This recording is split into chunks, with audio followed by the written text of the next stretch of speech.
الحمد لله وكفى، والصلاة والسلام على المصطفى وعلى آله وصحابته أهل الوفاء. يقول الله عز وجل: إن عدة الشهور عند الله 12 شهرا في كتاب الله يوم خلق السماوات والأرض منها 4 حرم فلا تظلموا فيهن أنفسكم وقاتلوا المشركين كافة كما يقاتلونكم كافة.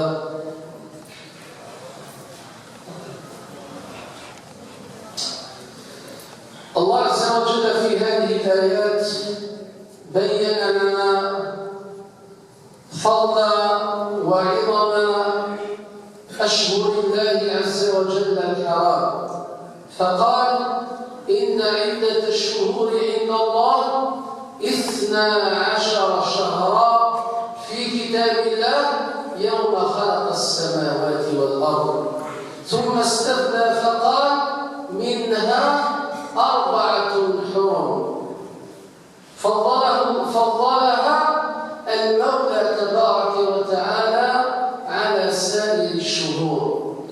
فذكر أهل العلم بأن الأشهر الحرم 4 هي ذو القعدة وذو الحجة وشهر الله المحرم أشهر متتاليات، وشهر رجب شهر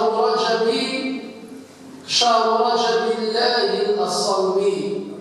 هذه هي الأشهر الحرم التي عظمها الله عز وجل، وكان أهل الجاهلية يعظمونها، وأمرنا النبي صلى الله عليه وسلم بأن نعظمها ونرفع قدرها بالعمل الصالح لله تبارك وتعالى.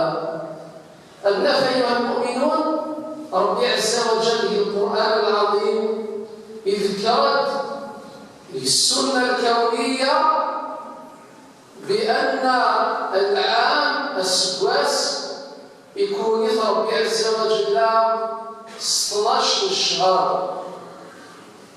12 شهر يفضل ربي سبحانه عز وجل ويقول: اسمياس شهر رمضان انزلت ذكر القرآن الكريم. يعظم ربي سبحانه عز وجل في الأشهر 12 4 يقول اسمياس الأشهر الحرم. الأشهر الحرم هي 4 يقول اسمان: ذو القعدة، ذو الحجة، المحرم، والكتساس بالسباع. ينظر ربي عز وجل يوم الشهر ويسمى شهر رجب. ينسبط ربي عز وجل لمن اسمه سيدنا رسول الله صلى الله عليه وسلم شهر الله الأصم.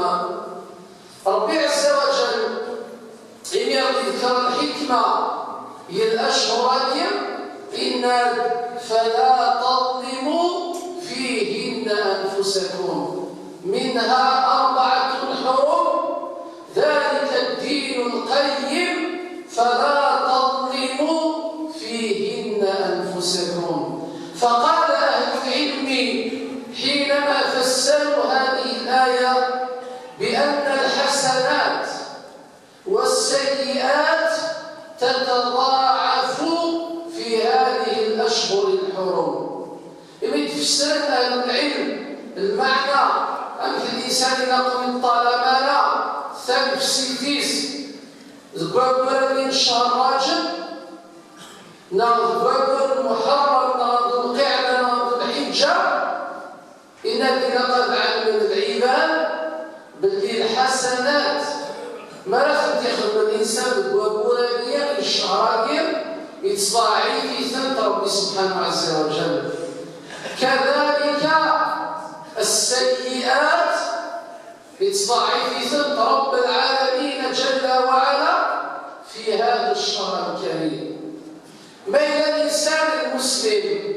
الستي تنفسيتيس أمكي كلا قوي الطالما تنفسيتيس وقولا لنا راجل أن في منيس إذا قلت اختلف لا السيئات إذا قلت اختلف لا الآثام إذا أن البعاد في الأوزار إذا أن يلزم تنفسيتينس الطاعات أن يلزم الإنسان المسلم هذه النفس بالطاعات أتلزم أولا الطاعة المفضلة التي ذكرها المصطفى صلى الله عليه وسلم حينما جاءه رجل يسأله عن الصيام فقال له المصطفى في الحديث الصحيح صم الحرم واترك صم الحرم واترك صم الحرم واترك.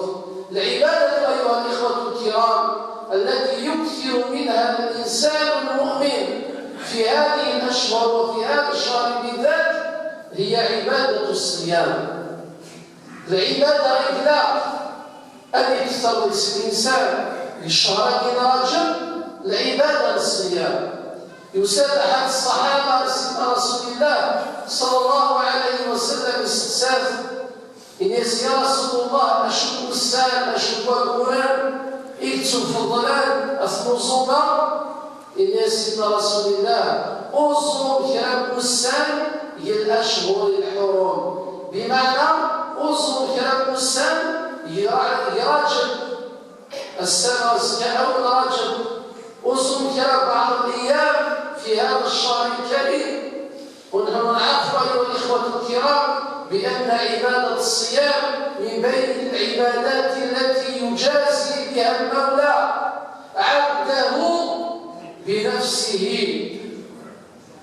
عبادة الصيام نعلم ربي عز وجل الإنسان ألا يجازي العبد الإنسان يجازي العبد يسلم سيمانيس في العبادة ديال الصيام. العبادة الصيام ذي سادس حضر الإنسان رقابة المولى تبارك وتعالى.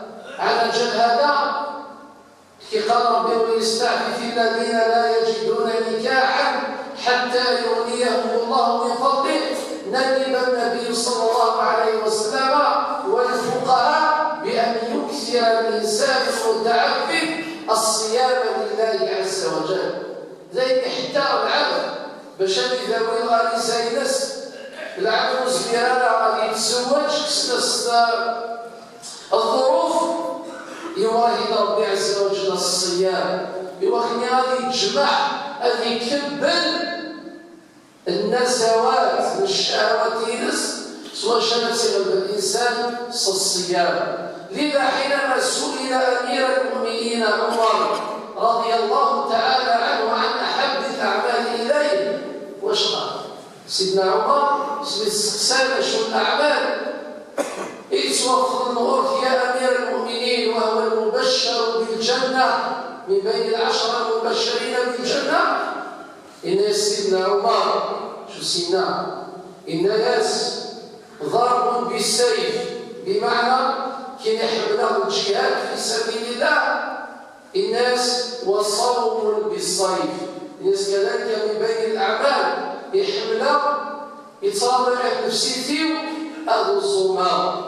والنبي صلى الله عليه وسلم إذا قال من صام يوما في سبيل الله العبد لا يصوم يوم واس ابتغاء وجه الله تبارك وتعالى باعد الله جل وعلا عن وجهه النار 70 خريفا.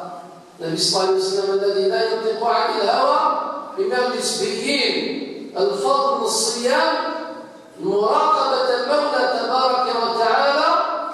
إن العبد لا يصوم يبواس في سبيل الله عز وجل أن يستحسح أن يبيع ربي عز وجل أن ينجو النار جهنم مسيرة 70 سنة.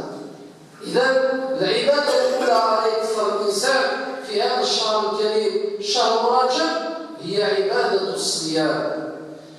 اثنين أيها الإخوة الكرام تعويد جوارح الإنسان على طاعة عز وجل. فاللسان لا بد أن نعوده على تلاوة القرآن، على ذكر الله، على التسبيح والتحميد والتهليل، على الأمر بالمعروف والنهي عن المنكر. الجوارح لا بد أن نلزمها بالعمل.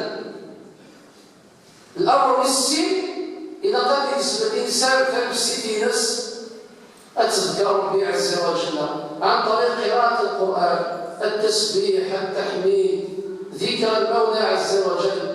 الجوارح بني آدم إذا قد خدمان فلاح هذه الفلاح، الصناع وين الصنعان هذه الصناع، وين النظيفان هذه النظاف، كل يوم يخدم بإتقان.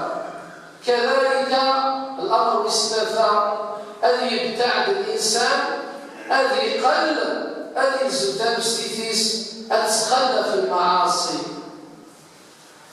في العادات السيئة، وينشرب الفتن المجتمع. هكذا العبد الذي الإنسان المؤمن يوض لنا ثلب ستيس في هذا الشهر الكريم، وهو شهر رجب، مدرسة رجب، وبعد جينا مدرسة شعبان.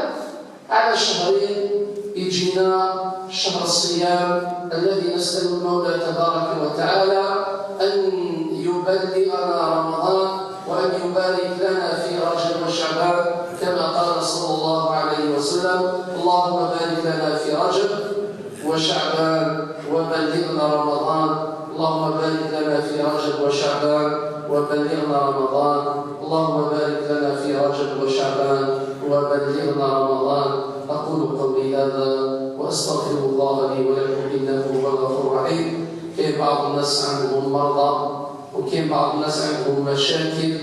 نسأل الله عز وجل أن يشفي هؤلاء المرضى، وأن يطهرهم من هذا المرض ومن هذه الذنوب. اللهم اشفهم وعافهم واعف عنهم يا رب العالمين. الناس عندهم مشاكل، الله يفتح عليهم يا رب العالمين أبواب الخير وأبواب الرحمات وأبواب البركات. اللهم يا فارق الحب والنوى اعطي لكل قلب ما نوى. سبحانك اللهم وبحمدك أشهد أن لا إله إلا أنت أستغفرك